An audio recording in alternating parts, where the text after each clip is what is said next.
Siku ya leo kuelekea fainali ya mchezo wa AFCON Under 17 kati ya timu ya taifa ya Tanzania Serengeti Boys dhidi ya timu ya taifa ya Senegal, mchezo wa fainali ambao utaenda kuchezwa kule Morocco. Tumeshuhudia timu ya taifa ya Tanzania Senegal kwenye hatua ya nusu fainali wamewaondosha moja timu ambazo ni kubwa barani Afrika, timu ya taifa ya Egypt. Lakini kwa upande wa Senegal nao pia wameondosha mabingwa watetezi wa AFCON, makala iliyopita ya AFCON, si nyingine ni timu ya taifa ya Morocco. Ni mchezo mzuri kwa sababu timu ya taifa Tanzania wameonyesha, na kwa sababu wanaari wachezaji ambao wana uzoefu na wana uwezo mkubwa sana kushindana.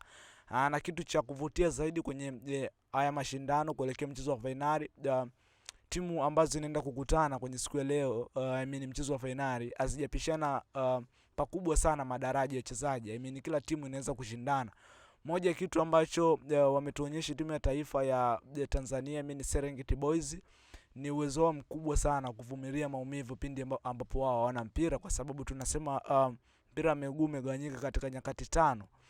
Sasa nyakati muhimu ni bila mpira, tunasema out of position. Sasa moja sehemu ambayo kwangu mimi binafsi nimeona timu ya taifa ya Tanzania, Serengeti Boys, wameimprove na wako bora ni namna gani ambavyo wao wanaweza kuwajibika bila mpira, huku wakichagua nyakati zaidi za kushambulia, transition ama nyakati za mpito. Kimsingi tuna timu mzuri, na nadhani timu ya taifa ya Tanzania Serengeti Boys wana nafasi kubwa sana ya kupata matokeo mazuri kwenye mchezo wa leo, licha ya kuwa tunaenda kucheza na timu ya taifa ya Senegal, moja mataifa ambayo yamejaribu kuwekeza kwenye soka la vijana, kwa sababu wana academy nyingi na wanazalisha wachezaji wazuri ambao wanafanya vizuri. Academy kama soka Generation Foot, Tengwith na academy zingine zimekuwa ni kichocheo kimojawapo cha kuzalisha talented nyingi sana kwenye timu ya taifa ya Senegal. Lakini kimsingi ni mchezo mzuri na kila timu ina nafasi ya kupata matokeo, lakini licha kuwa Tanzania Serengeti Boys ambao tunaonekana tunawapa support kuelekea mchezo wa finali, wana nafasi kubwa sana kupata matokeo mazuri